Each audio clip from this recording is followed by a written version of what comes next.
다음은 푸드트레일러 임대 지원 사업 뉴스입니다. 올 여름부터 청정하게 바뀐 경기도 계곡에 깔끔하고 맛있는 음식을 제공하는 푸드트레일러가 생긴다. 경기도는 올해 7월부터 청정계곡 복원을 위해 잦은 철거에 적극 동참해준 포천 백운계곡 상인들의 생계 지원을 목적으로 푸드트레일러 임대 지원 사업을 실시한다고 29일 밝혔다. 푸드트레일러 임대 지원 사업은 푸드트럭 사업을 희망하는 창업자를 대상으로 월 10만 원의 저렴한 임대료로 경기도시장상권진흥원이 보유한 푸드트레일러를 임대해 지원하는 사업이다. 현재 시장상권진흥원에는 총 20대의 푸드트레일러를 보유하고 있으며 이 중 4대를 포천 백운계곡 상인들에게 지원할 방침이다. 특히 이번 지원은 이재명 지사가 청정 하천계곡 복원 사업을 추진하면서 불법 시설물 철거에서 한 걸음 더 나아가 지역 주민과 상인들에게 실질적 도움이 되는 방향으로 정책을 이끌어 나가야 한다고 지시한 데 따라 추진하게 됐다. 지원되는 차량은 냉동고, 가스레인지, 싱크대, 조리작업대, 환기팬, 수납함, 배전판 등 식음료 영업이 가능한 각종 설비들을 고루 갖췄으며 가스 완성 검사와 이동음식 판매용 안전 검사를 모두 마쳤다. 임대 기간은 올해 7월부터 내년 7월까지 약 1년간으로 향후 영업 성과 등에 따라 계약 연장이 가능하다. 또한 상인들이 푸드트레일러를 활용한 영업활동과 유지 관리를 잘 할 수 있도록 경영지원도 함께 추진한다. 도는 이번 사업으로 계곡 일원 상권의 새로운 활력을, 상인들에게는 생계 지원을, 계곡을 찾는 탐방객들에겐 새로운 즐길 거리를 제공할 수 있을 것으로 기대하고 있다. 조장석 경기도 소상공인과장은 푸드트레일러가 백운계곡의 새로운 명물로 자리잡길 바란다며 청정하게 복원된 계곡이 지역 상인들의 새로운 생계 터전이 될 수 있도록 지원 사업을 지속적으로 발굴해 추진해 나갈 것이라고 밝혔다. 다음은 화재 원인 규명률 뉴스입니다. 경기도의 올 상반기 화재 원인을 밝혀내는 화재 원인 규명률이 96%에 육박해 전국시 도소방본부 중 1위를 기록했다. 29일 경기도 소방재난본부에 따르면 경기도 소방은 올 상반기도 내에서 발생한 화재 4,804건 중 95.7%에 달하는 4,598건에 대한 화재 원인을 밝혀냈다. 이로써 전국 17개 시 도중 화재 원인 규명률 1위를 차지했다. 전국 화재 원인 평균 규명률은 91.8%로 집계됐다. 올 상반기 2417건의 화재가 발생해 이 중 18,744건의 화재 원인을 찾아냈다. 경기도 화재 원인 규명률은 매년 상승 곡선을 그리고 있다. 지난 2017년 92.2%에 이어 2018년과 2019년 92.8%를 기록한 뒤 올 상반기 95.7%로 껑충 뛰어올랐다. 지난 2017년부터 2019년까지 최근 3년간 경기도 화재 원인 평균 규명률은 92.6%로 전국 3위 수준이었다. 화재 원인 규명률이 높다는 것은 그만큼 화재 원인 미상 건수가 적다는 의미로 도는 화재 원인 미상을 획기적으로 줄여나가고자 다양한 노력을 펼쳐왔다.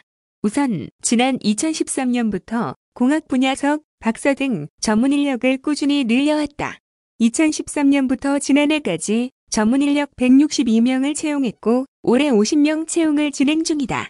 또한 각종 화재 원인 분석 연구 논문, 대회 개최 및 화재조사해인 1조, 인력 보강, 소방학교 화재감정 분석팀 운영 등을 실시했다.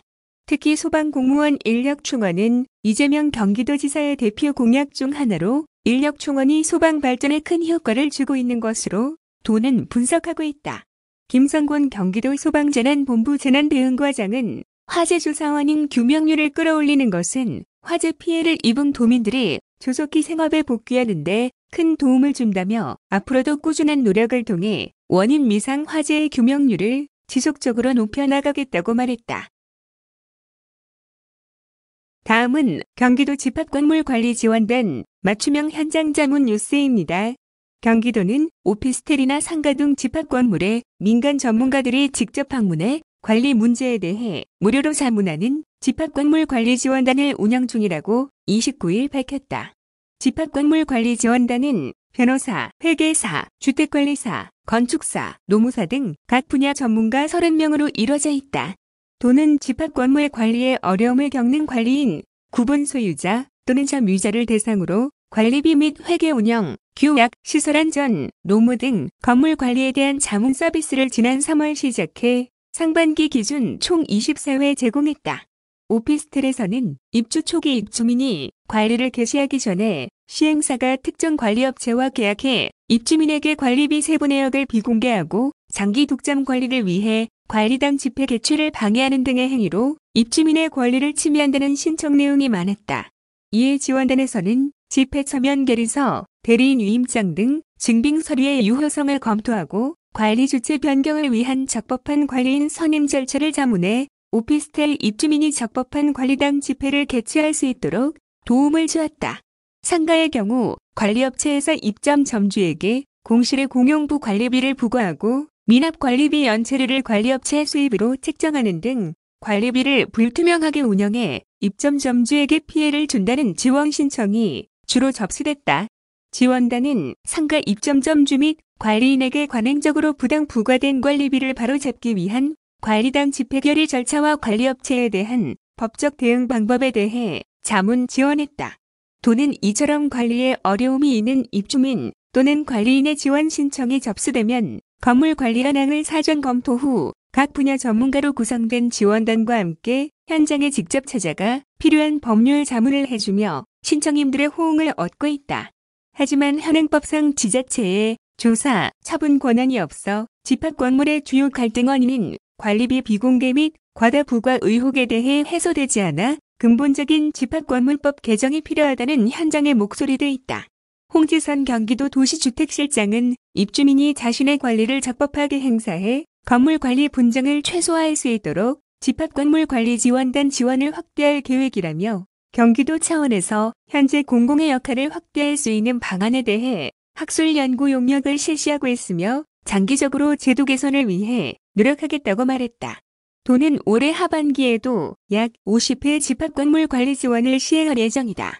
지원 신청 대상은 집합건물법의 적용을 받는 오피스텔, 상가, 150세대 미만 공동주택 등이며 집합건물의 관리인, 구분 소유자 또는 점유자가 서비스를 신청할 수 있다. 단 구분 소유자 또는 점유자 신청 시 구분 소유자 또는 점유자의 10분의 1 이상의 동의서가 있어야 한다. 신청 방법은 경기도청 홈페이지에서 신청서를 내려받아 팩스로 전송하거나 우편으로 접수하면 된다.